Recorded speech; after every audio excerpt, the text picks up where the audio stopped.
Ouça agora o bate-papo do Projeto Mayhem, do site projetomayhem.com.br.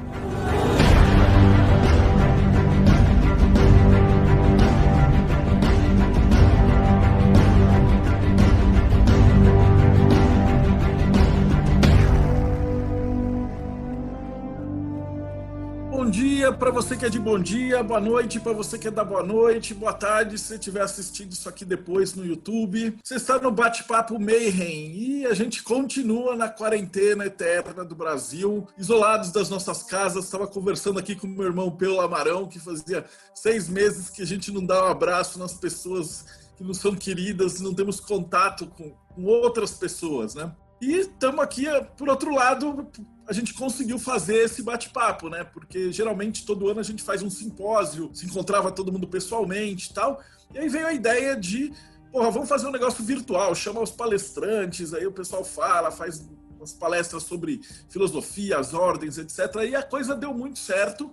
Tanto que nesse episódio ele é o 61ª entrevista, então tem 60 entrevistas gravadas, quase 120 horas de bate-papo. E tá servindo para muita gente se encontrar, pessoal que não conhecia outras vertentes, falar com pessoal que conhecia o trabalho de outros, só gente muito boa mesmo. E hoje a gente vai falar de religião Asatru, que é um negócio que dá muita curiosidade, fala, você pensa em Asatru, fala em vikings e tal, e como é que isso funciona aqui no Brasil? E a gente foi atrás e conseguiu um cara que manja muito disso aí para conversar com a gente. Então, seja muito bem-vindo, Vegsvin, abração, é muito bom ter você aqui. Marcelo, é um prazer estar aqui no Bate-Papo Mayhem, né? Um projeto que eu já venho acompanhando também com bastante curiosidade, com bastante interesse.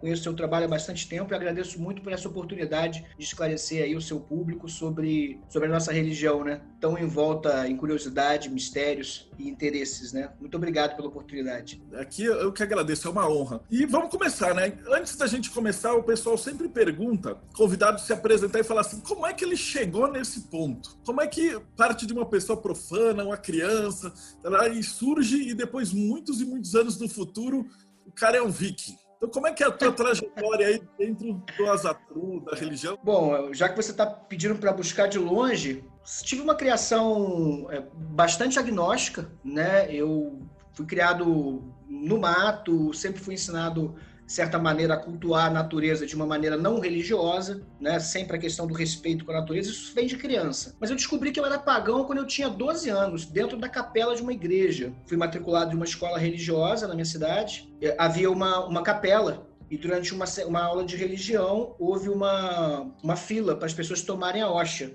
E eu tinha muita curiosidade de saber como é que era aquilo, né? E as pessoas entrando na hóstia, eu fiquei muito impressionado com a indumentária do padre, o altar com as palavras em latim, né? Eu já havia chamado a atenção da madre, né, responsável pela igreja, pelo colégio, quando eu perguntei a ela o significado das palavras em latim, ela não sabia. Eu perguntei para ela como é que ela tinha certeza se aquilo não era o nome de um demônio, né? Eu já havia chamado uma atenção negativa a meu respeito quando eu fiz essa pergunta. E aí, quando eu entrei na fila para tomar a hóstia, ela chegou no meu ouvido e falou que o padre queria saber em que igreja eu tinha sido batizado. E aí eu disse que não tinha sido batizado. Então ela disse para mim a minha religião, né? Ela disse, então você é pagão, então você vai ficar lá. E lá eu fiquei, né? Daí já achei nos guardados de uma tia-avó um livro do Eliphas Levi, eu achei a Chave dos Grandes Mistérios e o Dogma e Ritual de Alta Magia. Comecei a me interessar, achei um oráculo de Napoleão, né? Um oráculo que parecia ter uns fundamentos geomânticos, e comecei a me interessar. Mas eu me tornei asatruar em 98, né? Quando eu e um indivíduo conhecido como Pelo Amarão fomos a uma livraria chamada Livraria Pororoca. Né? Eu tinha talvez aí 17 anos ou 16 anos, e eu ia comprar um tarô para mim. Né? E fiquei lá quase 1 hora decidindo qual tarô eu compraria, até que Torce se cansou da minha indecisão e jogou um saco de pedras na minha cabeça, né? Um saco de runas. E como o livreiro também já estava um pouco ansioso para fechar, ele falou assim, por que você não compra esse livro aqui e você aprende as runas? Né? Ao invés de tarô. Né? Para eu ir embora logo, né? Já que eu estava contando aquelas moedas todas, ele queria logo que eu comprasse alguma coisa e fosse. E foi assim que aconteceu. Eu comprei um livro que, na verdade, não era um livro de runas. Era o Elemento das Runas, mas o livro era um livro do Bernard King sobre Asatru. E durante muitos anos foi a única literatura que eu tive. Daí, continuei meu caminho solitariamente, talvez aí por quase 2 décadas. Fui recebido por covens wiccanos, fui recebido em terreiros de Umbanda, fui recebido por magistas das mais variadas ordens, bebi cerveja com telemitas, né? Entrei na Amorc, fiquei 3 meses e saí, mas efetivamente em 2016, juntamente com o Yokelton Dente de Gelo, eu fundei o Kindred Sangue do Vale, né? Em 2016, e desde então, numa experiência de Kindred, eu assumi a função de Godi, como sacerdote efetivamente de um corpo litúrgico, e começamos a celebrar os blots com a regularidade mensal mínima, né, dentro de um calendário litúrgico, e aí a vivência ficou mais intensa, né? E aí eu cheguei aqui, né? Foi uma trajetória abreviada, mas o caminho foi longo, tortuoso, mas nunca deixei de receber hospitalidade de wiccanos, de telemitas, de umbandistas, de candombecistas. Pude provar acarajé, sendo que eu sou alérgico a camarão. Fui beneficiado por diversos tipos de magia e não passei mal no dia. Acredito que hoje, como azatruar, eu tenho, de certa maneira, um dever de hospitalidade também com membros de outras religiões, né? De tal maneira que o Sangue do Vale hoje ele congrega azatruares, mas são admitidos nos blotes como visitantes membros de qualquer religião, ateus, cristãos, não temos esse problema. Não vemos dessa maneira, não vemos como problema. É ótimo, na verdade. Então, a gente vai começar agora com a primeira pergunta. Afinal de contas, o que é Asatru? Do que se baseia essa religião? Como é que funciona o modo de vida de um azatruar? Então, Marcelo, a Asatru ela é uma palavra que, na verdade, não consta de nenhum dicionário Old Norse, né? Nenhum dicionário de língua medieval escandinava, mas ela é um termo moderno que quer dizer lealdade aos Ases, né? Lealdade aos Aesir, aos deuses Aesir. Daí que ele é um termo que muitas vezes é um termo em disputa, porque diversos grupos diferentes usam esse nome Asatru. Nós temos pessoas que usam o nome Asatru, que na verdade são odinistas. Nós temos Asatru, que na verdade são Ritenri tribal. Então é uma confusão de designações que no Brasil, pelo menos, fica muito indefinida. A gente tem um exemplo de associação azatruar na Islândia, né, talvez a mais famosa delas, né, que é na verdade o nome é Alsatru, né, mas eu me permito brasileiramente utilizar meu sotaque local e falar Asatru, né, porque se eu tiver que falar Alsatru toda hora, eu acho que vou ter até um problema na língua, né. Mas a Alsatru Fela Guild, né, ou algo parecido, a Associação Asatru Islandesa, ela tem uma proposta de recuperar cultos indígenas locais da Islândia, que não tem absolutamente nada a ver com a Asatru no Brasil, que também tem efetivamente como propósito o culto aos deuses, por assim dizer, nórdicos, né, o culto aos Aesir, né, e no nosso caso aos Aesir e aos Vanir também, mas que não tem a mesma intenção, pelo menos do ponto de vista do Kindred Sangue do Vale, que eu vou me reservar, inclusive, a fala, né, se não fosse algo óbvio, não respondo pela Asatru no Brasil, eu falo de uma perspectiva da minha experiência, que na verdade é um culto local aos deuses antigos para nós, né, aos deuses nórdicos, Aesir e Vanir, né, de uma perspectiva reexaminada para o nosso ambiente. Porque o que eu percebo? Eu percebo que muita gente se declara Asatru no Brasil, mas que, na verdade, está fazendo uma cópia de um culto do qual nem poderia fazer parte pelos estamentos, por exemplo, da Asatru Folk Assembly norte-americana, do infame McNallen, né? Ou de outros infames aí que ficaram famosos nessa semana por fazerem comentários absolutamente racistas contra brasileiros, né? Então, essa perspectiva que a gente chama de perspectiva folkish, na qual somente descendentes de europeus poderiam cultuar a Asatru. Eu recuso isso, pelo menos, né? Também recuso o universalismo, né? De que nós poderíamos usar o panteão dos deuses nórdicos em qualquer tipo de culto e isso chamar-se Asatru. Hoje eu chamo Asatru a proposta de reconstrucionismo de cultos pré-cristãos escandinavos, né, de matriz germânica, mas nós, no Sangue do Vale, nós não estamos presos apenas a uma perspectiva reconstrucionista. Nós buscamos a fonte das Edas em prosa, da Eda poética, dos achados arqueológicos, mas nós estamos bastante cientes de que nós estamos no século XXI, estamos no interior do estado do Rio de Janeiro e precisamos aqui honrar os deuses, os ancestrais e os espíritos da terra. Então, hoje eu digo que a nossa proposta de Asatru é uma Asatru que cultua os deuses do Aesir e do Vanir, os espíritos da terra, como qualquer paganismo normalmente faz, né? Qualquer forma de neopaganismo normalmente faz, né? Culto aos espíritos da terra e culto aos ancestrais. Só que a nossa perspectiva é uma perspectiva regional. A gente está bastante ciente que os gigantes de gelo, que uma vez foram a causa da invocação do deus Thor para a proteção do povo, chegam muito fracamente no Brasil, né? Estou falando isso diante de uma frente fria, por favor, não entendam como um desafio. Mas, efetivamente, o gigante da seca nos castiga muito mais. Então, eu penso que a Asatru no Brasil, ela é uma Asatru que precisa de um recorte regional e, sobretudo, entender que essa noção de reconstrução pura e simples, a noção de purismo, para nós aqui no Brasil, eu acho que ela não apenas não tem muita utilidade, como ela deve ser repudiada, na medida em que a gente precisa entender uma religião como uma prática cotidiana, né? E aí, dessa perspectiva, eu não tenho por que encomendar um tambor imitação de um tambor sami ou de um tambor xamânico, se eu tenho um rasta que mora na rua do lado, que fabrica uns atabaques sensacionais. Eu acho que a nossa proposta é a proposta de uma Asatru mestiça, um culto aos deuses, um culto aos ancestrais e um culto aos espíritos da terra. Só que os nossos ancestrais, eles não são europeus apenas, né? E tampouco nossos espíritos da terra são duendes, são gnomos. Nós temos aqui bastante saci, bastante mãe d'água, bastante ara e até lobisomem, né? Então a gente precisa começar um culto a espíritos da terra de uma outra perspectiva. Daí que a gente está propondo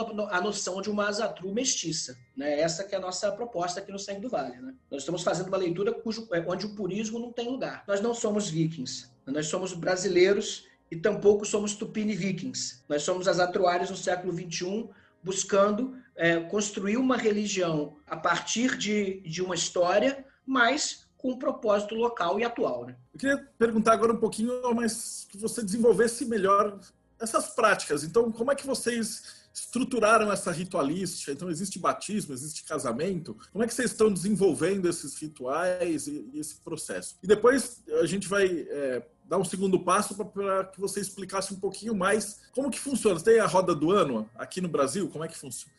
Vamos devagar, então. Primeira pergunta é como é que vocês estão estruturando essa ritualística? A gente tem um calendário litúrgico que envolve um blote por ano. O blote, né, a palavra blote, ela quer literalmente designar sacrifício, né? Só que ela é uma palavra mais abrangente. A gente usa blote para denominar todo o nosso encontro religioso. Normalmente, ele acontece uma vez por mês, ou no último sábado ou no penúltimo, de acordo com a conveniência de agenda do Kindred. E a gente tem, sim, um ciclo anual que a gente segue, né? A gente começa o nosso ano no Iol, é o inverno, né? O solstício de inverno marca o início do ano litúrgico para nós, a noite mais longa do ano, né? E a gente está ali no momento de invocar a proteção por causa do período da caçada selvagem dentro da nossa religião. Depois a gente tem o Thorrablot, que é efetivamente os sacrifícios ao deus Thor, e também é o aniversário do Kindred, né, que é marcado por um grande banquete, né? A média é de 6,5 litros de cerveja por participante, dura aproximadamente 16 horas, então é só para maratonistas preparados, né? E aí a gente tem efetivamente o Thorrablot. Em agosto a gente tem a nossa assembleia, a nossa TIM, onde a gente debate os nossos assuntos, onde a gente vê se não há nenhum erguilde a ser pago, né? Alguma dívida de honra entre os membros do Kindred. A gente faz as nossas propostas, as nossas invasões do verão, né? A gente decide quais são os lugares que a gente vai atuar, a gente decide quais são os nossos investimentos do ano, o que a gente vai fazer, quanto hidromel a gente vai fermentar, enfim, a organização do nosso funcionamento anual. Em setembro, a gente tem o Eostre, ou o Iduna Blot, primavera. A gente tem, em outubro, o Sigrid Blot, o sacrifício para a vitória dos nossos projetos, para os nossos intentos do ano, né? E é um momento em que a gente vai efetivamente invocar o deus Odin para nos dar a visão da estratégia e para nos garantir a vitória na nossa batalha, né? A gente vai ter, em novembro, a gente tem o Vanir Blot, onde a gente vai cultuar os deuses Vanir. Dezembro, a gente tem o Midsummer, solstício de verão, né, que é um festejo diurno, tem competições, tem... enfim, eu estou tentando há algum tempo fazer os vikings dançarem, mas tá difícil. Né? A gente vai precisar de alguma ajuda nisso, né? As bruxas vão ter que nos ajudar de novo, mais uma vez. Elas já nos ensinaram a montar uma mesa com flores na primavera. Agora elas vão ter que nos ensinar a dançar, se a gente puder contar com essa generosidade. Mas, por enquanto, a gente tem combates, né, simulados, diversões de verão. Em janeiro, a gente tem Alfar Blot. A gente normalmente vai a uma cachoeira aqui próximo visitar um Alfar amigo nosso. É um Blot dos deuses, né, dos espíritos da luz, né, os Leosanfar. Em fevereiro, nós temos o Freyfax, a festa do deus Freyr. Em março, a gente tem o Halsta Blot, que é um rito de outono e de preparação para o inverno, né? Um rito mais, digamos assim, aconchegante, é um rito de troca de presentes entre o kindred e os convidados, algo nesse sentido, sempre algo nesse sentido. Depois nós temos o Duergar Blot, onde nós fazemos um blot para os anões, para que nos ajudem com as novas ferramentas. Esse ano a gente precisou fazer um Duergar Blot online, e foi muito interessante porque o nosso pedido foi de aprender a usar as novas ferramentas, né? E desde então a gente conversou com várias pessoas na internet, né?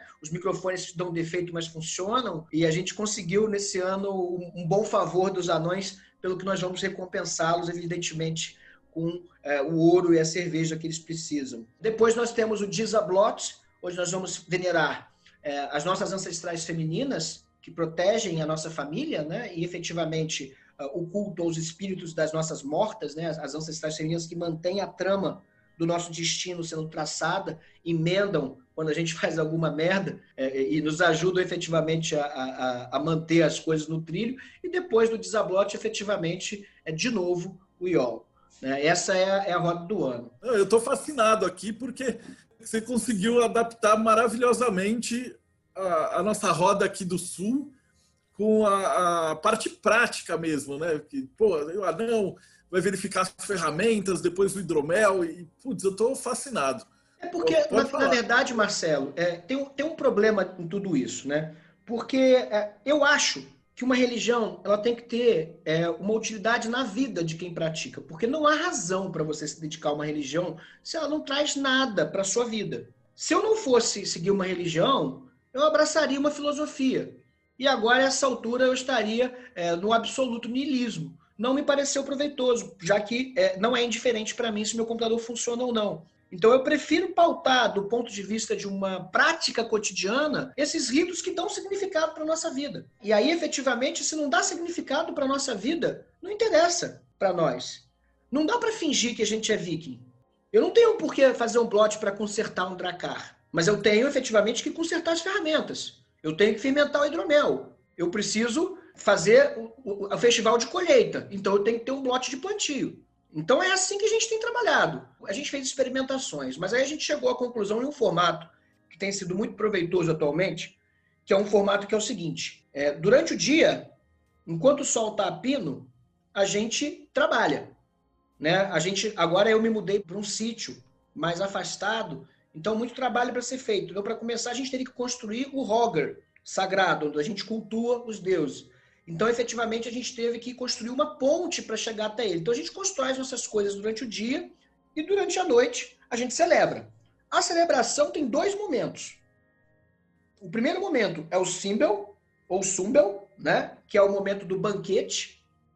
E aí, efetivamente, depois que o trabalho está pronto, a gente começa a beber, a gente começa a comer, a gente começa a cantar, a gente começa a fazer rima, a gente começa a lembrar dos nossos amigos, das vitórias que eles tiveram.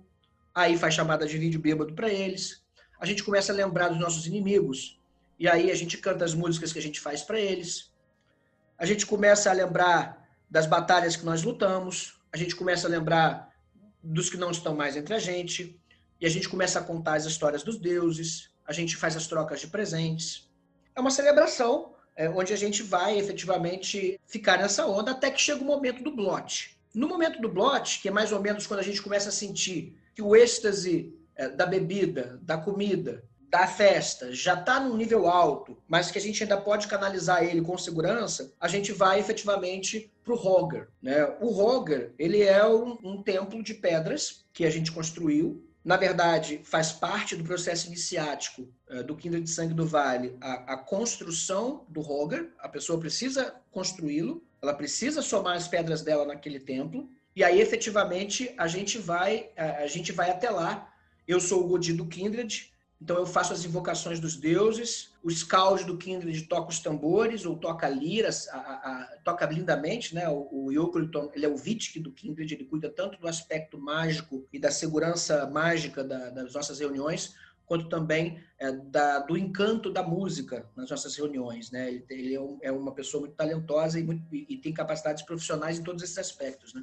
A gente começa a fazer, então, as invocações dos deuses. Eu vou dizer palavras a respeito daquela reunião, mas não num tom confessional. Não é uma religião nesse sentido. É como se nós estivéssemos entoando uma elegia. É como se nós estivéssemos fazendo uma drapa para os deuses, né? São palavras elogiosas dos deuses, dos espíritos da terra, dos ancestrais, dos Duergar, dos Alfar e dos seres que nós estivermos ali naquele momento cultuando, né? Erguemos brindes aos deuses, brindes aos Vetir, brindes aos nossos amigos, aos nossos aliados, e derramamos a cerveja, o hidromel, sobre o altar e deixamos ali a comida que nós preparamos para aquela ocasião, que o Kopur, nosso Matiswein, tenha preparado. A gente deixa ali a comida, a bebida, né, o hidromel. Hoje a gente não vê sentido num sacrifício de sangue, porque nós não criamos animais, né?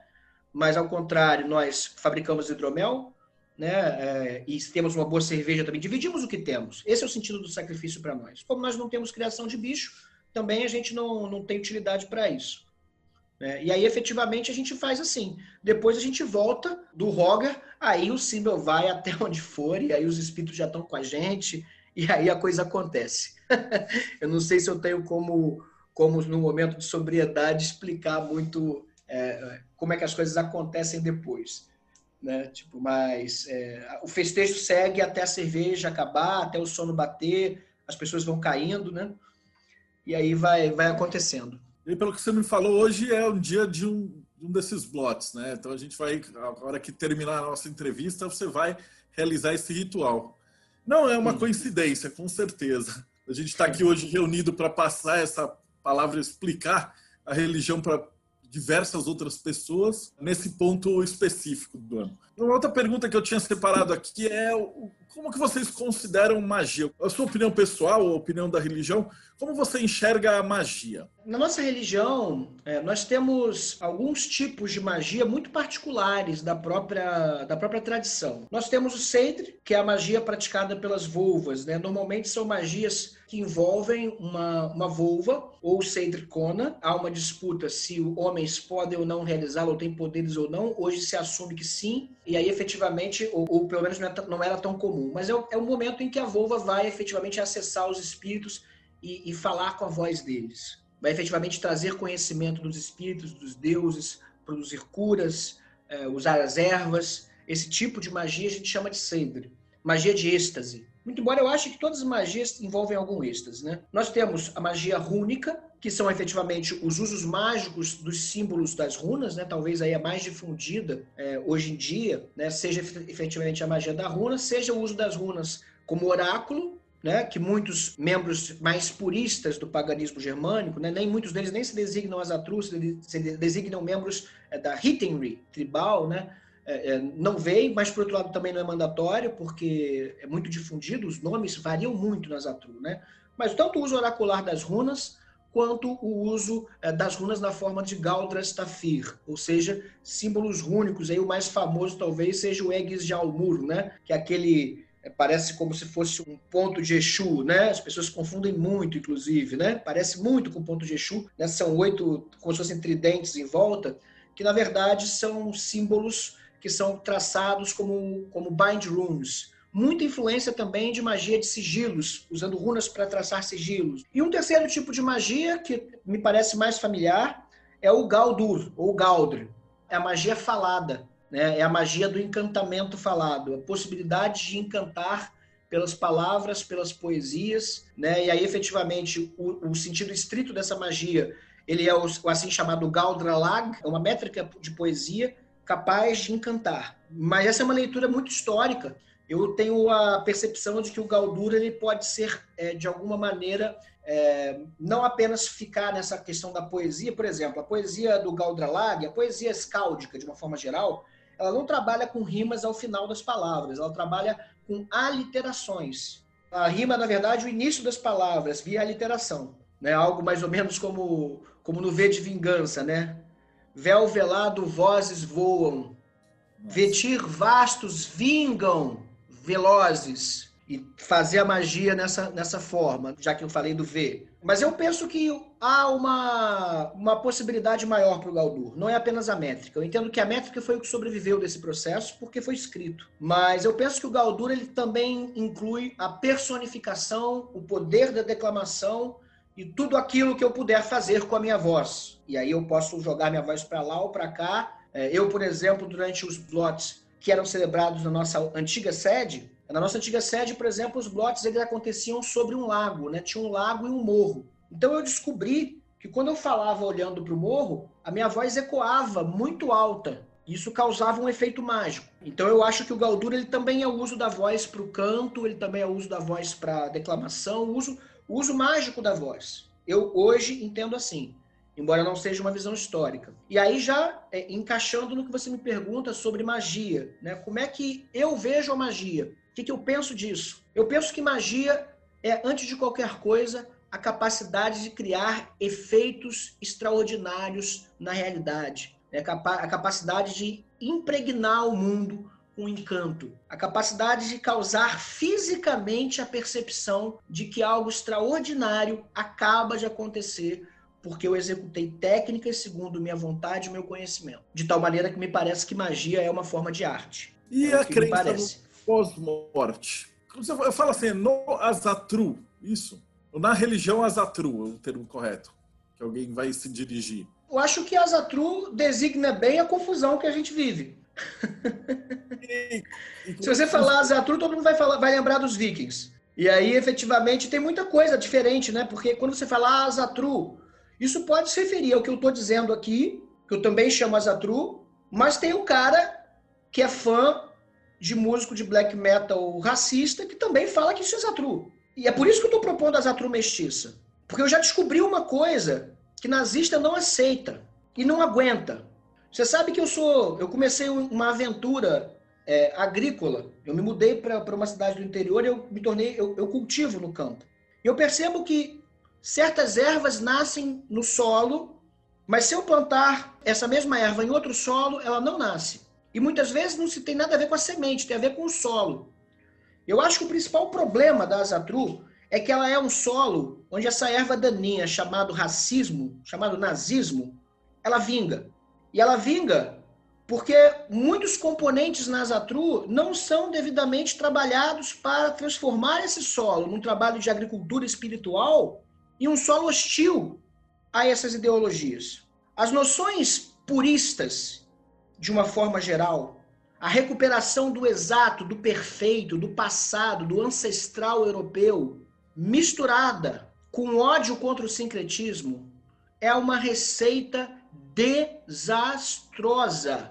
Desastrosa, se nós estamos falando de uma religião de matriz europeia. É desastroso. Então, é por isso que hoje o Kindred Sangue do Vale está propondo uma Azatru mestiça. Porque nazista não se cria onde cachixi africano toca. Nazista não se cria onde atabaque rola. Nazista não se cria quando o saci recebe fumo, recebe cachaça e recebe o direito de falar. Aí essa é a proposta. Não é uma questão simplesmente de sincretismo. Nós estamos aqui pensando, estou tomando de empréstimo um conceito da linguística para falar num hibridismo. Porque não me parece que adorar espíritos da terra seja algo que não seja estritamente azatruar. Me parece que espírito da terra não quer dizer elfo alemão. Pode ser elfo brasileiro, pode ser saci. Mesmo que originalmente esses espíritos não fossem cultuados, porque evidentemente eles não estavam naquela terra, mas estão nessa. E aí, efetivamente, a proposta que nós temos trabalhado para a Azatru é uma proposta híbrida, na qual nós reconhecemos a nossa religião como de matriz germânica, europeia, envolvendo aí da Alemanha até a Escandinávia, Lapônia, tudo aquilo, né? e aí até as raízes indo-europeias que ela tem. Mas nós não somos pagãos europeus, nós somos pagãos mestiços. Nós somos mestiços, não é? O Varg citou aí recentemente no Twitter, ele reconheceu isso, parece que isso causou um choque na comunidade, mas me parece que é justamente isso que nós somos, é justamente por isso que ele está lá e nós aqui. E é por isso que essa gente tem que ir para lá. Esses nazistas têm que sair da Asatru, mas eles não vão sair enquanto esse solo se opuser ao que é nosso, ao que é próprio, ao que é mestiço. Eles não vão sair enquanto a gente defender esse purismo, que eu acho que tem que acabar, né? Não se deve ter. Mas é uma opinião minha e do Kindred de Sangue do Vale também, nas nossas construções, né? E eu vejo que hoje no Brasil a Asatru ela tem assumido aspectos regionais, né?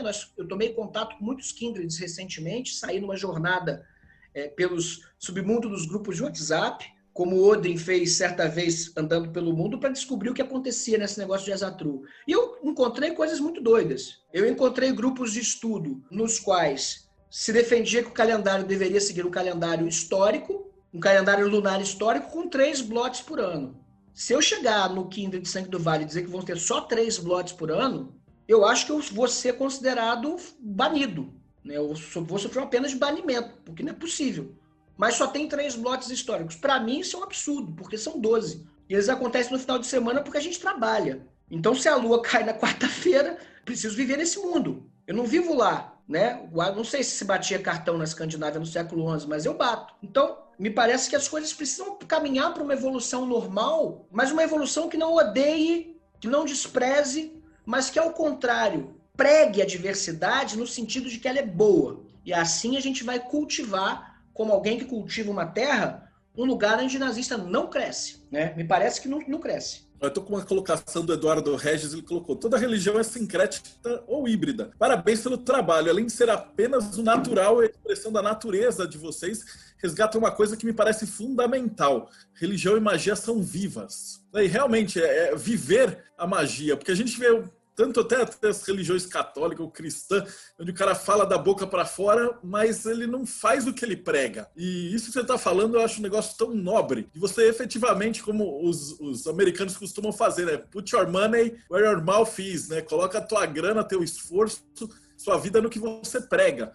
E a colocação da Kindred de vocês e a tua colocação é fascinante. De realmente você transformar a religião num estilo de vida, né? De algo que tem esse sentido. E por falar nisso, né? Já que a gente está falando desse estilo de vida, hoje, uma das coisas que a gente vai discutir na nossa TING, né? A nossa assembleia, é justamente os problemas que a gente precisa resolver do ponto de vista da nossa religião no cotidiano. Porque tudo bem, nós temos aqui um belo Kindred que tem uma agenda que faz as coisas, a gente faz tudo. Mas o que vai acontecer em algum momento? Eu sei que em algum momento alguém do nosso Kindred vai morrer. Ou alguém da nossa religião vai morrer. Isso já aconteceu. Não são pessoas que eu conheço. Mas um grande amigo, pagão, uma referência no paganismo, contraiu a Covid-19 e lutou pela vida recentemente, uma pessoa muito conhecida, ficou entre a vida e a morte. E viveu, porque realmente é favorecido. Mas podia não ter vivido. Como outros já foram. E nós encontramos o problema de como é que nós vamos sepultar os nossos mortos. O cara morreu, acabou o RPG? Ele vai, então, para ser enterrado em qualquer cemitério? Porque religião, como eu entendo, Marcelo, ela precisa de rituais bastante marcantes na vida de uma pessoa. Eu acho que começa quando alguém nasce e termina quando alguém morre. Marcando aí no meio do caminho, né? Os ritos de maioridade, os ritos de casamento, a forma de celebrar os negócios, o que é algo até bastante importante de falar dentro da Asatru, isso é uma coisa muito importante. A mediação de conflitos, a mediação dos conflitos é importante, precisamos de rituais para isso, já que nós somos uma religião, e isso não está recuperado historicamente e nem está proposto dogmático ou liturgicamente, né? Eu sou um pouco contra o dogmatismo, porque eu acho que o dogmatismo ele tem que funcionar melhor localmente, mas eu tenho algumas propostas sobre isso. E aí, efetivamente, se a gente tem rito de casamento, contemporaneamente será necessário também ritos de divórcio, porque muitas vezes a falta de um rito de divórcio leva um casal para a mesa de um tribunal.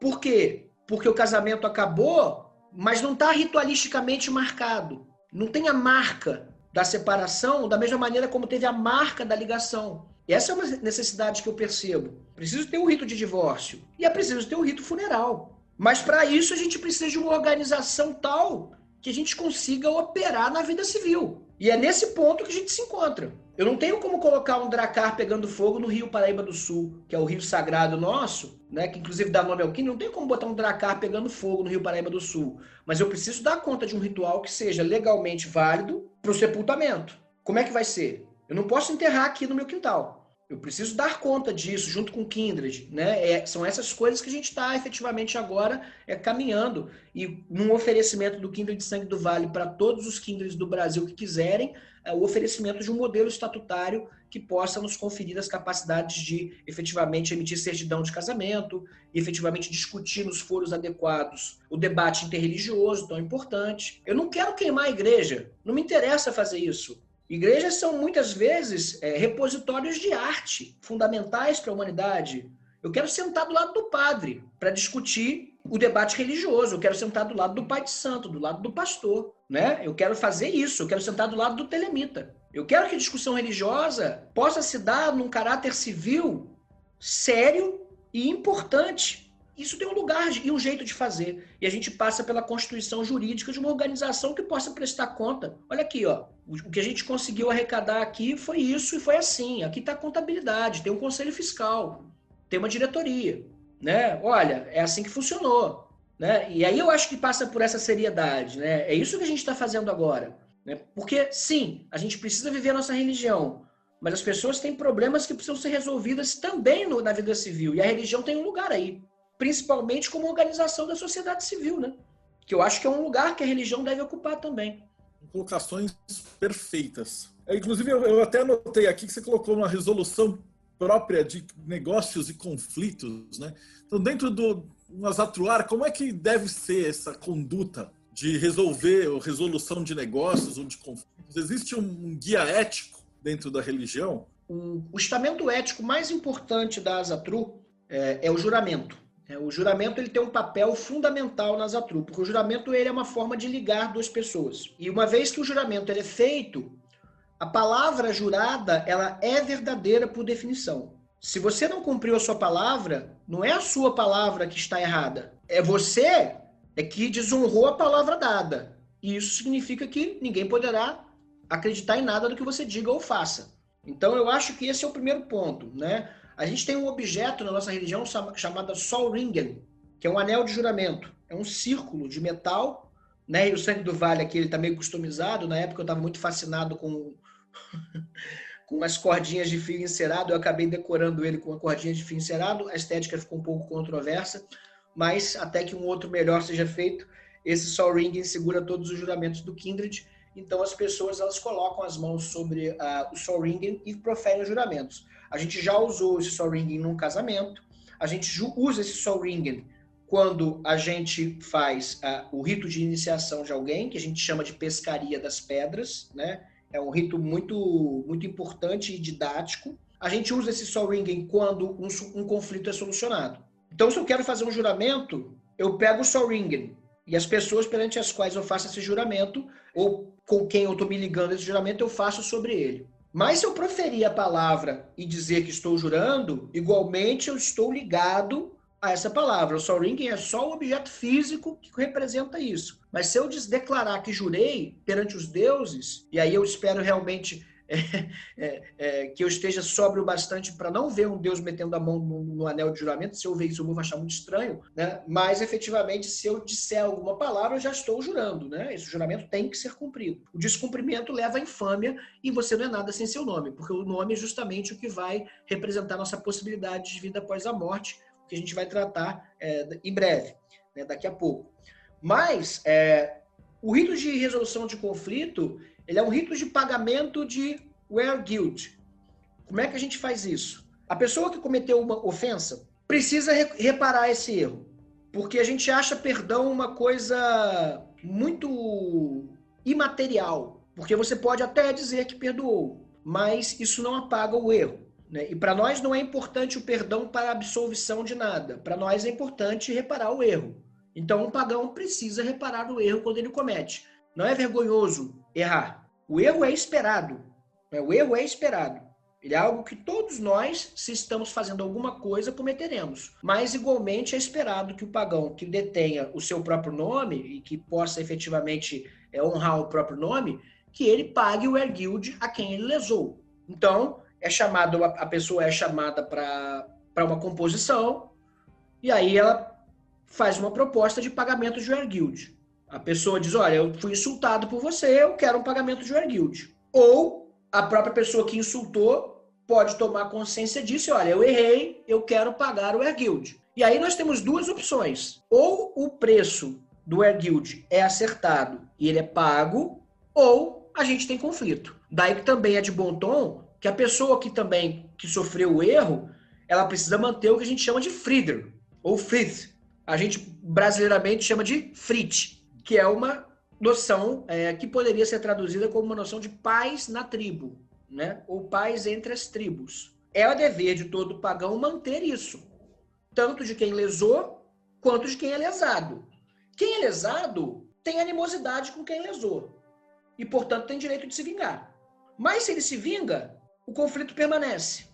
E a paz, que é sagrada para nós na tribo, também fica prejudicada. Então, o ideal é que as pessoas cheguem a uma composição. E aí, quem lesou dá um presente a quem foi lesado. E a pessoa que foi lesada, ao receber o presente, diz se esse presente é suficiente para resolver a contenda. E a partir do momento que a contenda estiver resolvida, ninguém poderá ainda se referir ao outro como tendo errado. Porque, na verdade, ele corrigiu o erro. E nem ao outro, com quem que foi humilhado, como tendo sido humilhado. Porque, efetivamente, ele foi honrado de novo com o pagamento do erguilde. Porque a gente entendeu o seguinte, Deldébio, nós somos uma religião com um ethos guerreiro. Se a gente der livre curso à nossa ira, a gente não vai fazer mais nada. Então a gente precisa desses mecanismos. Porque até esse ethos guerreiro é um pouco de uma infantilidade que a nossa religião não pode mais ter. Já são quase 30 anos no Brasil.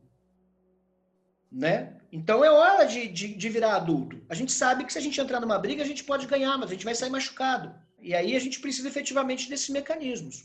E esse conceito de vocês é tão fantástico que ele se aplica para toda a nossa comunidade de ocultismo. Tipo, a gente tem tanto inimigo lá fora, assim, fazendo merda atrás de merda, e a gente percebe às vezes aquelas idiotice, picuinha, bairrismo e encheção de saco e bobeira, aí o cara fica ofendido, aí dura 20 anos de ódio e aí não se fala, né? Enquanto isso, nossos inimigos, eles estão completamente organizados, filosoficamente, de maneira advocatícia, e a gente fica perdendo tempo. Então isso que você colocou é de uma organização tão maravilhosa. Antes de fundar o Kindred, eu passei alguns anos me dedicando a uma divindade em particular, que é uma divindade pouco cultuada na Zatru. Passei alguns anos cultuando o deus Forseti. O deus Forseti é um deus que muito pouco conhecido, mas ele é o filho de Balder, deus mais conhecido, né? Mas Forseti, ele é o deus da hospitalidade. Ele é o anfitrião, e como anfitrião, ele também é o deus da resolução de conflitos e julgamentos. Então, no meu caminho, aprendendo o culto desse deus, entendendo como ele funcionava a partir de estudo, mas não só a partir de estudo, mas porque eu comecei a abrir minha casa para receber todos os pagãos que me receberam no passado e quem eles trouxessem, antes de fundar o Kindred, eu já morando num sítio com condição de hospedagem mínima, ou seja, um pedaço de grama para você montar sua barraca. Efetivamente, comecei a receber as pessoas, eu pude entender que esses princípios eles podem, de fato, ser aplicados a todas as comunidades. Né? Isso, eu acho que ele é suficiente, porque honra é algo importante na magia. Palavra empenhada é algo importante na magia, de uma forma geral. Né? Eu tive recentemente, fui honrado com uma possibilidade importante de mediar um conflito entre dois líderes de comunidades bastante expressivas no Brasil. Dois líderes de comunidades pagãs e esotéricas, né, que entraram numa contenda de honra, e eu tive o privilégio de ver um acordo, efetivamente precisa ser cumprido, porque foi feito numa questão de isolamento social, ainda precisa ser cumprido, né, para ser válido, mas eu pude ver duas lideranças entrando em acordo, e isso é muito importante, porque a honra é devolvida a um status, e aí a gente pode conversar de novo. A gente tem de novo paz, Fried, a gente pode construir. Eu posso ir na sua festa, você pode ir na minha, e de repente a gente tem duas festas e nenhum conflito. Eu acho que parece bom.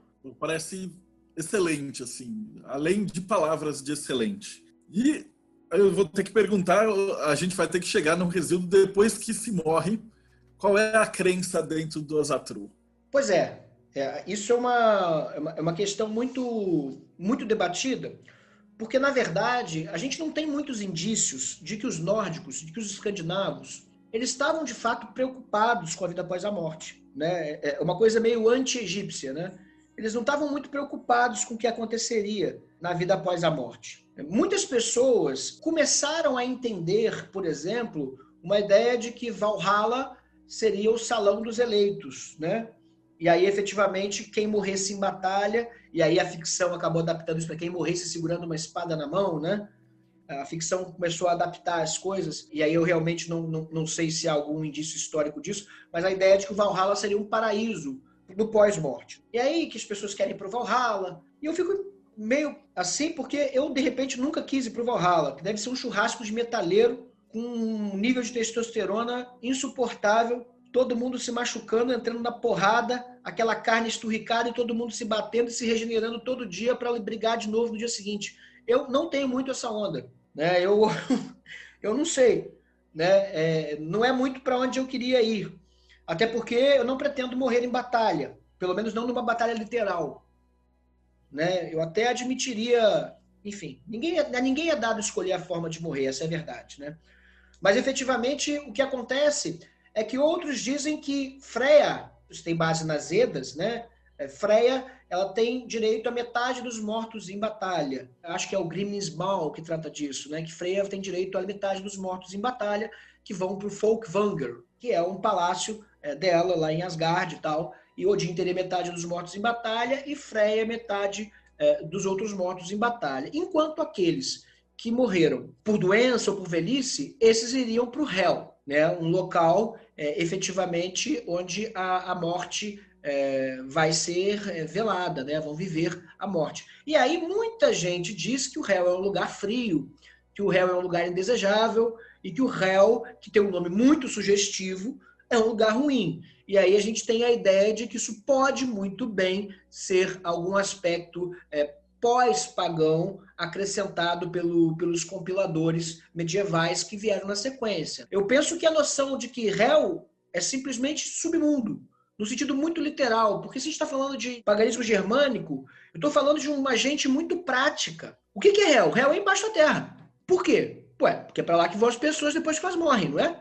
Outro dia eu vi uma menina defendendo na internet um ponto de vista muito interessante de que o Valhalla poderia perfeitamente ser uma metáfora para uma vala comum ao lado da batalha, né? E que os mortos de um lado iriam para o Valhalla e que os mortos do outro lado iriam para o Folkvanger, né? E aí, assim, é uma metáfora poética. Já que todo nosso registro é poético, o salão dos eleitos pode perfeitamente ser uma cova. Mas, efetivamente, a gente não sabe o que acontece depois da morte com certeza, para afirmar. O que eu acho que acontece? Eu acho que a gente tem que se pautar, né, e aí para ser poético, no poema. E o que o Havamal conta pra gente é que o gado morre, os parentes morrem, cada homem é mortal. Somente uma coisa nunca morre: o nome do glorioso agora morto. Então eu penso que a forma de permanecer vivo é através do nosso nome, é através das nossas palavras, dos nossos juramentos feitos, dos nossos feitos, das nossas obras, nossos trabalhos, nossos filhos descendentes, de quem nós seremos ancestrais, nosso espectro no mundo, na tradição e na canção que nós cantamos, que vão continuar sendo cantadas. Essa é a forma de permanecer vivo após a morte, no meu entendimento. Mas, efetivamente, se a gente vai para algum lugar, isso não está em nosso poder. Mas eu penso que a morte deve trazer para um Azatruar exatamente aquilo que a vida trouxe. Porque, na verdade, não existe um início e um fim, mas, efetivamente, quando a gente fala da Weird, ou seja, aquilo que alguém recebe como destino, ou melhor, aquilo que alguém tem de traçado pelo destino, e Orlog, os recebimentos da vida em relação ao destino são conceitos bem confusos, eu mesmo me confundo bastante com esses conceitos. Eu gosto de pensar nisso, né, no início e no final, como uma trama que é tecida. Frigg é a deusa que doa os Orlogs, é ela que sabe, ela conhece os Orlogs, ela sabe o que vai acontecer com todo mundo, mas ela não conta para ninguém, né? É uma deusa para quem nós já construímos um templo, né? O nosso único templo hoje funcionando é o templo da deusa Frigg, além do Roger, onde a gente faz os nossos blotes para todos os deuses, inclusive para Frigg. Mas, efetivamente, eu construí esse templo num contexto de juramento. Eu jurei construir um templo para Frigg, tendo em vista que eu acredito que ela emendou o fio da minha vida. Eu poderia estar morto, mas eu vivi. E porque vivi, eu acredito que houve uma intercessão da parte da doadora dos Orlogs. Ela podia ter me dado um fio fraco, mas ela me deu um fio forte. Isso não tem base histórica, isso se dá no contexto da imagem que eu vi quando estava entre a vida e a morte. Eu basicamente estava desmaiado dentro de uma piscina e eu via que eu estava com o meu pescoço cheio de água no lago e eu segurava uma imagem de uma deusa. E eu levantava o meu pescoço. Eu passei quase 9 horas assim. Efetivamente, ninguém deve beber 7 litros de IPA em 2 horas. E muito menos pular na piscina. Mas, efetivamente, eu vivi. E aí, como ficou decidido numa conversa que eu tive com o Vitzke, e ele me mostrou pelos sinais de que era a própria deusa Frigg quem tinha efetivamente me auxiliado, eu jurei e construí um templo para ela. Lá na página do Sangue do Vale tem algumas fotos e tal. Mas, quando a gente fala de vida e de morte, a gente está falando, na verdade, de destino. E o destino comum de todos nós é a morte. Por outro lado, também, existe um outro dito do Har, no Havamal, que fala bastante sobre isso. Agora eu não me recordo exatamente dos versos, mas ninguém deve permanecer acordado de noite pensando no dia do amanhã, porque a noite vai passar e de manhã cedo tudo estará tão mal quanto antes. É bastante pragmático, né?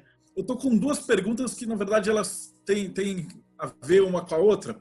Uma é do Jorge, ele fala assim, que ele perguntou em que pé que está essa parte de vocês estarem estruturando juridicamente a religião. E o Jonatas perguntou como é que alguém inicia para participar de um Kindred. Muito importantes as perguntas.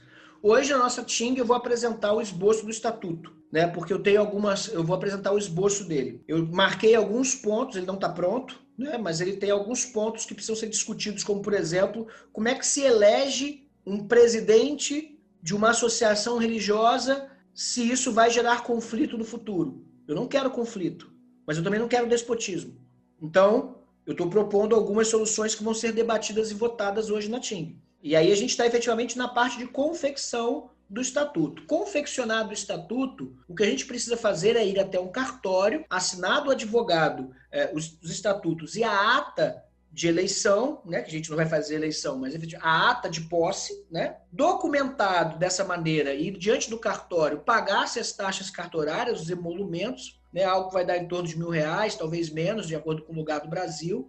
E a partir daí você está constituído. Porque, você sabe, talvez essa pergunta ela seja muito importante para desfazer um dos mitos mais tradicionais da Asatru. Eu até fui abordado por um jovem, um menino, na verdade, né, um garoto, que propôs que nós entrássemos em uma associação que ele tinha constituído. E aí eu perguntei, mas qual o propósito da associação? E ele me disse que o propósito da associação era que o Asatru fosse reconhecido no Brasil como religião. E eu sei por que ele está me falando isso. Ele está me falando isso porque na Islândia, lá nos anos 70, um cara chamado Svenbjörn Bentenson, o primeiro Godi da Associação Asatruária Islandesa, ele precisou fazer a associação ser reconhecida, a Asatru ser reconhecida como religião, porque na Islândia o sistema tributário ele é diferente do Brasil. No Brasil vigora o princípio da imunidade dos templos religiosos. São imunes, insuscetíveis de tributo. Mas na Islândia é diferente. Na Islândia os templos recebem tributo. Mas para receber tributo precisa ser reconhecido como religião. Então a luta dele era, na verdade, para obter um financiamento para a religião.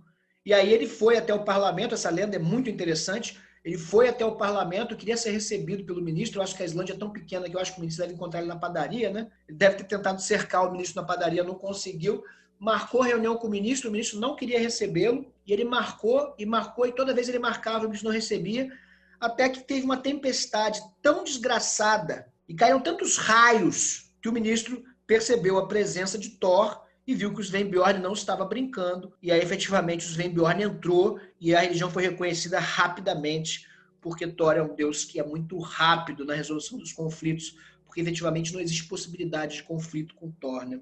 né? E aí, efetivamente, as coisas se resolveram muito rápido. Thor resolve as coisas muito rapidamente. É muito direto, né? Você quer fazer ou você não quer fazer? E aí foi reconhecido e tal, e aí aconteceu. Mas nós, no Brasil, não precisamos reconhecer a nossa religião. Porque, por incrível que pareça, ela já é reconhecida, porque o Estado é laico. É reconhecido o direito de termos a religião. Então, antes que as coisas mudem, que as tempestades finalmente caiam sobre nós, eu conclamo os pagãos que estão vendo esse vídeo, eu conclamo as pagãs que estão organizando seus círculos de bruxaria a pensarem na possibilidade de regularizar e fazer direito adquirido antes que o direito seja perdido.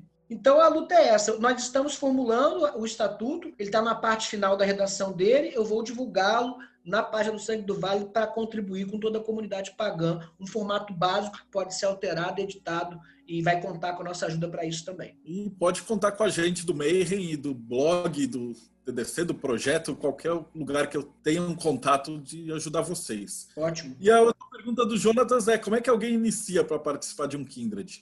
E aí eu vou complementar. E como é que eu poderia ser também um Asatru solitário? Essas são questões importantes, porque, na verdade, nós temos muitos asatruares declarados dessa forma, se identificam, e eu acho que ninguém pode dizer como é que uma pessoa entra ou não numa religião, né? Eu acho que quem tem que dizer é a pessoa. A gente não fornece a carteirinha do Tupini Viking, não. Mas a gente, efetivamente, a gente não tem como dizer se a pessoa é ou não é. Eu acho que uma pessoa se torna asatru quando ela percebe que ela é asatru. E aí, normalmente, o que se faz, historicamente, no século XX e XXI, o que se faz efetivamente é que a pessoa faz um juramento aos deuses. Porque o asatru é, de fato, né, a lealdade aos deuses. Quem é leal aos deuses é leal porque jurou. E faz um juramento aos deuses. Mas, por outro lado, nós temos muito poucos kindreds, ou pelo menos muito poucos kindreds com atividade pública, né? A gente começou um trabalho, a gente está recuperando um trabalho que o Luiz Chafin fez em 2015, e é mais um projeto que vai ser discutido hoje,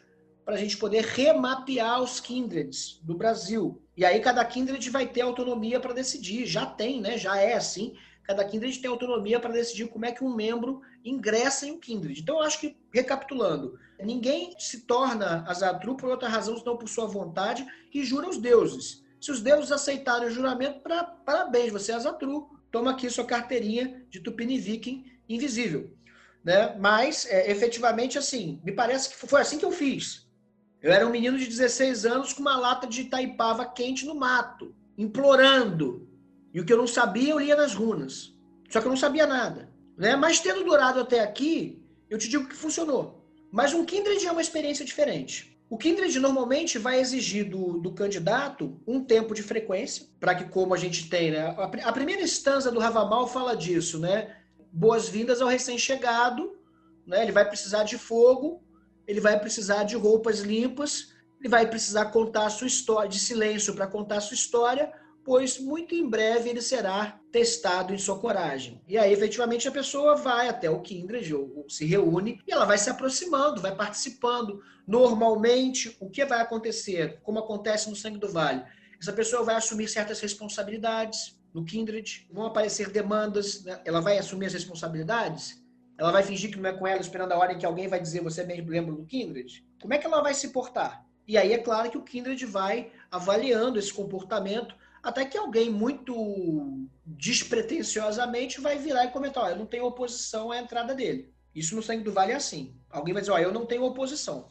E quando ninguém mais tem oposição, se a pessoa formalizou o seu pedido, a gente vai marcar a data da pescaria das pedras.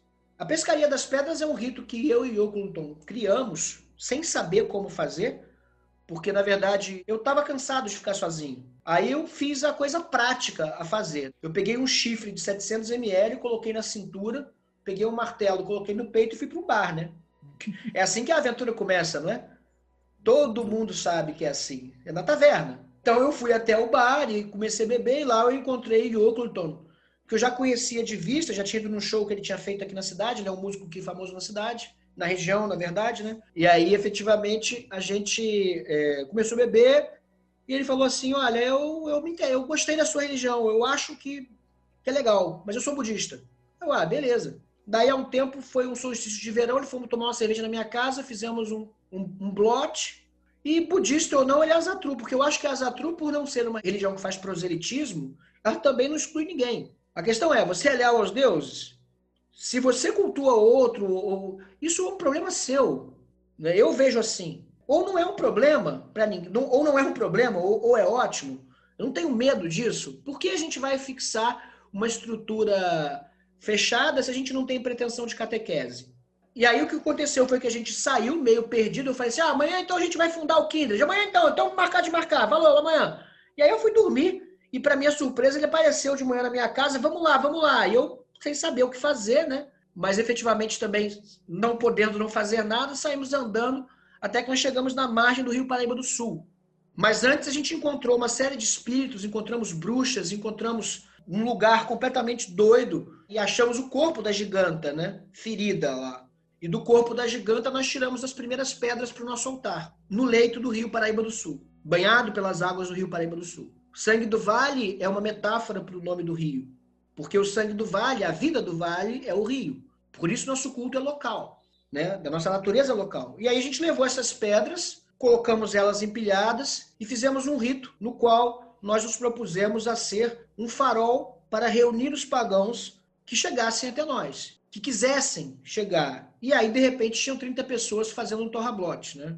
Uma festa que durou, eu não lembro quanto durou, porque em algum momento eu acabei não lembrando mais, mas no dia seguinte ainda tinha. No dia seguinte a gente encontrou ainda as pessoas comendo e bebendo pelos cantos, né? Eu, de alguma maneira, acabei ganhando alguns hematomas, não sei como, mas o torrablote acaba sendo sempre assim. Mas, hoje, se uma pessoa quer entrar no Kindred de Sangue do Vale, e a gente não recruta pessoas, veja, a gente não sai fazendo proselitismo, porque isso é desnecessário, Marcelo. Uma pessoa pode fundar um Kindred na sua cidade com seus amigos, ela pode frequentar as festas do outro Kindred, porque o conceito ele é muito abrangente. O Kindred é um grupo de pessoas juramentadas entre si no propósito de fundar um Kindred. Essa pessoa vai até o leito do rio, a gente vai procurar um lugar, e é incrível, porque é sempre um dia difícil, as pedras não estão lá, elas sempre estiveram lá, mas não estão mais, e aí as pessoas vão numa jornada onde todos os membros do Kindred vão acompanhar essa pessoa, todos os membros.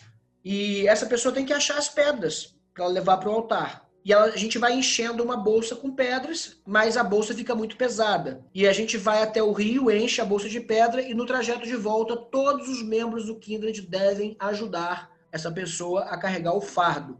Porque a partir desse momento, o fardo de carregar essas pedras não é mais dessa pessoa. O fardo de carregar essas pedras é do Kindred. As pedras do altar são, efetivamente, a responsabilidade do Kindred. E aí, juntos, nós carregamos as pedras, depositamos as pedras no altar, pegamos o Sol Ringen e a pessoa faz o juramento dela ao Kindred ou aos deuses, como ela quiser. Mas para integrar o Kindred, faz o juramento ao Kindred, agora ela é um membro juramentado.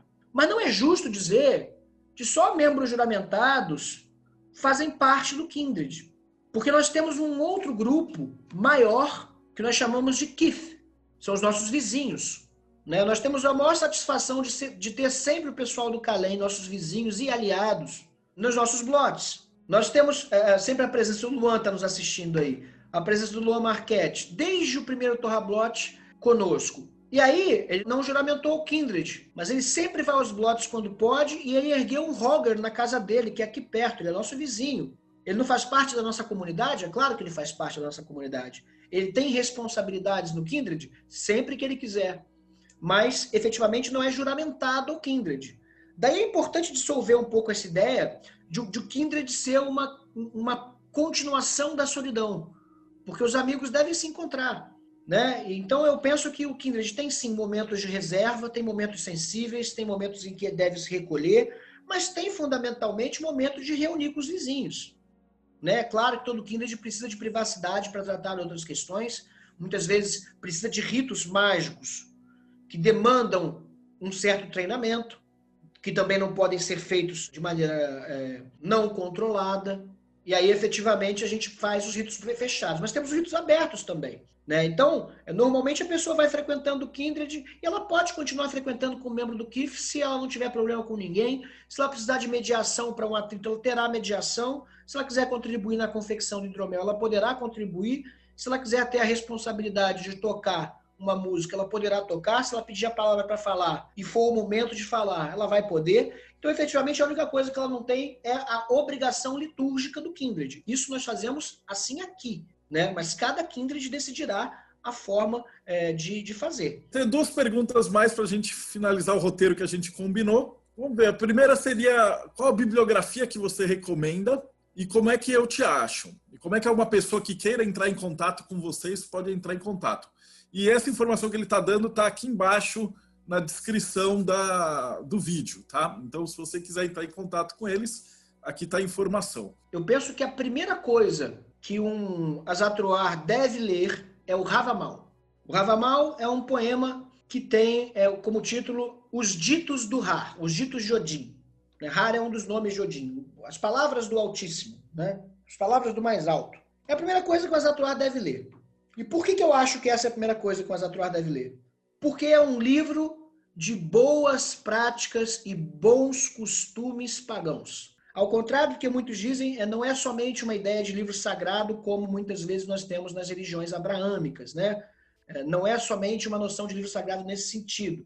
Mas é um poema que diz, por exemplo, como você deve se portar quando visita um amigo. É um livro que diz como é que você deve falar com uma pessoa que não é seu amigo. Como é que você vai efetivamente dizer, como é que você deve abordar a questão da magia. Como você deve fazer para viajar para longe. Como você deve fazer para ser um hóspede. Como você deve fazer para ser um anfitrião. Porque essa literatura me parece fundamental, e no sentido de que ela é uma literatura reconhecida por todos os pagãos que se levam a sério hospitalidade, que eu acho que qualquer vertente do paganismo não pode se afastar disso, quiser continuar merecendo uma boa reputação, precisa ser bem hospitaleiro, né? Isso é comum aos sítios de paganismo, precisa aprender isso. Essa é a primeira coisa, o Havamal. Inclusive, nós temos feito um trabalho no Sangue do Vale, eu passei as últimas semanas no submundo do WhatsApp, sobretudo porque o meu projeto, né, eu falo isso brincando, porque acabei fazendo amigos no processo, né? Tipo, fiz alguns inimigos, evidentemente, como é comum nesse tipo de expedição, né? Acabei sendo expulso de alguns grupos, mas acabei também fazendo muitos amigos, e de todos os grupos eu levei a biblioteca, porque o propósito dessa jornada era um propósito odínico. Então, nos próximos dias, no Sangue do Vale, eu vou compilar, já estamos em trabalho de seleção, já selecei bastante coisa, os textos básicos em português das Edas, partes já traduzidas das Edas, traduções acadêmicas, tem alguns artigos interessantes também, tem o livro O Elemento das Runas, do Bernard King, que deve estar esgotado há uns 15 ou 20 anos, que foi o livro que eu comecei lendo, e efetivamente são livros que me parecem ser interessantes, porque são fontes tidas como, pelo menos as Edas e o Havamal, né, parecem que são fontes primárias. Me parece interessante começar por aí. Mas eu quero fazer uma advertência. Você vai pegar a bibliografia, você vai ler a bibliografia, mas, cara, por favor, vai blotar, porque os deuses falam conosco de muitas formas, mas é muito mais importante que você fale com eles antes. Porque o autor do livro não é o Deus. Ele vai botar palavras ali, ele vai traduzir, tem traduções acadêmicas. A gente não pode cair no equívoco de fazer um debate acadêmico profundo e ter uma prática religiosa rasa. Eu vejo isso. Infelizmente, eu vejo isso. Eu vou lá, leio os artigos, vejo que as nossas práticas são consideradas práticas wiccanas, porque aparentemente o wicano é um tipo de xingamento na comunidade. Eu não entendo isso. O respeito que nós devemos à primeira das religiões neopagãs que chegou ao Brasil, e é uma religião que merece respeito como qualquer outra merece, né? Pelo menos qualquer outra prática religiosa que não interfira com a minha merece, e eu tenho um grande carinho porque fui recebido em vários povos. Você é acusado disso porque você tem uma roda do ano, mas historicamente não existe isso. Como historicamente não existe isso? É feito assim há mais de 50 anos. Não é feito no século XXI, mas agora é feito assim. Como não é historicamente? Qual é o problema disso? Porque você vai encontrar muito desse tipo de discurso em grupos de estudo, que me parecem muito grupos de catequese. Porque se tem uma bibliografia básica recomendada e você fala que a bibliografia não é totalmente útil para descrever uma prática contemporânea, aí o cara vai dizer assim para você: ah, mas isso é gnose pessoal não verificada. Como não verificada? Eu verifiquei na prática. Está verificada. Claro que está. Eu chamei os deuses. Ele viu.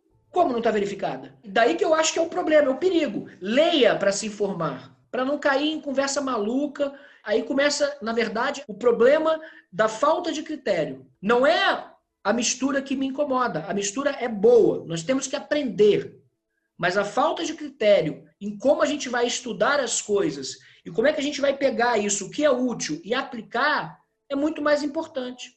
A gente precisa ler para entender, para não cair em maluquice. Você vai encontrar um monte de cara falando, Valhalla, e se comportando como um bruto, porque, na verdade, não entende. Então, eu estou aqui assumindo publicamente o compromisso e, nesse sentido, faço um juramento de que será disponibilizado através da página Sangue do Vale o link para a nossa biblioteca nos próximos dias. E aí, como vocês acessam a gente, o nosso único canal de comunicação, por enquanto, é a página no Facebook, Sangue do Vale. O símbolo é uma árvore. Nosso único canal é esse. A gente não tinha uma proposta de mídia social, a gente não tinha isso. Normalmente, a gente tinha se programado para fazer uma atuação local, né? A gente tem, por exemplo, Yoko Tono e eu estivemos no ano passado fazendo um trabalho em uma ONG para jovens, crianças e adolescentes em situação de conflito. É uma ONG que presta atendimento psicológico e nós fomos lá fazer uma atividade também de contar histórias. Fizemos uma contação de história, contei a história da pescaria de Thor, contei a história do casamento de Thor, né? São histórias divertidas e tal. Porque a gente tinha pensado uma atuação local. Mas nessa doideira da pandemia, a gente de repente se viu imbuído de várias pessoas falando, cara, o que eu faço? Eu estou surtando, onde está minha religião? Bom, eu não posso te dizer o que fazer, porque a nossa religião não é confessional. Eu não tenho como fazer isso, não é a nossa proposta. Mas nós começamos efetivamente a ampliar a presença online. Começamos atividades online. Criamos alianças com outros grupos. Cheguei até você, Marcelo Del Débio, que eu conheço da literatura há muitos anos, mas agora é que é o importante. Né? Não é só o livro. O livro é muito importante, mas a prática é o propósito da leitura. Né? Nunca perca o propósito da leitura do texto religioso. É a prática. A última pergunta para fechar era justamente que conselho que você daria para alguém que está começando agora, está assistindo essa... Obviamente, se o cara chegou até aqui quase 2 horas de conversa, é porque ele está interessado. Então, que conselho que você daria para alguém iniciante no caminho, seja qual for o caminho de magia da pessoa? 2 conselhos muito simples. 1, se instrua. Mas 2, vai blotar. Vai fazer o blote para os deuses. Erra, mas erra sendo verdadeiro. Não erra mentindo, fazendo juramentos em falso. Erre seriamente. Estabeleça o propósito de se tornar um Azatruar, de seguir essa religião e aprenda o nosso modo de ser.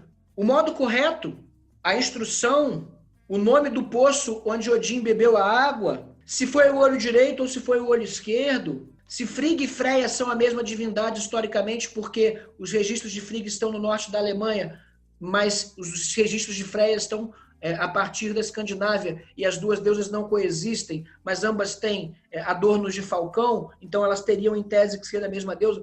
Olha, independente da discussão acadêmica que você pode ou não ter interesse, vá ler o Havamal, aprenda a se portar como pagão e visite os pagãos. Vai botar, vai aprender. Encontra um grupo de pagãos que você conhece, que são sérios, que são seus amigos, e vai lá ver como eles fazem. E aprenda fazendo. Aprenda, vá, é uma religião. Não tenha medo. Você vai encontrar pessoas perigosas, você vai encontrar pessoas amistosas, você vai encontrar pessoas com os mais variados tipos de caminhada. Então, você seja precavido. E se você ler o Havamal, você vai saber que é para você sempre ser precavido. Sempre ser precavido. Né? Nunca se afastar demais da sua arma. E eu entendo que a sua arma, efetivamente, nesse momento é essa. Essa é a arma que você vai utilizar para discernir o que é bom ou ruim para você. É essa aqui. Não se afaste da sua cabeça. Vá, conheça, recuse ou aceite, visite o outro, vá, é isso. A gente está chegando finalmente aqui. Vegsvin, foi um prazer enorme estar te conhecendo. A gente já conversou bastante por teclado e tal, mas, cara, esse bate-papo foi maravilhoso. Então, para você que ficou assistindo a gente até agora, por favor, deixa aqui o seu like, segue a gente no canal, essas paradas, aperta o sininho e as coisas de YouTube. E a gente vai se ver de novo no próximo Bate-Papo Mayhem.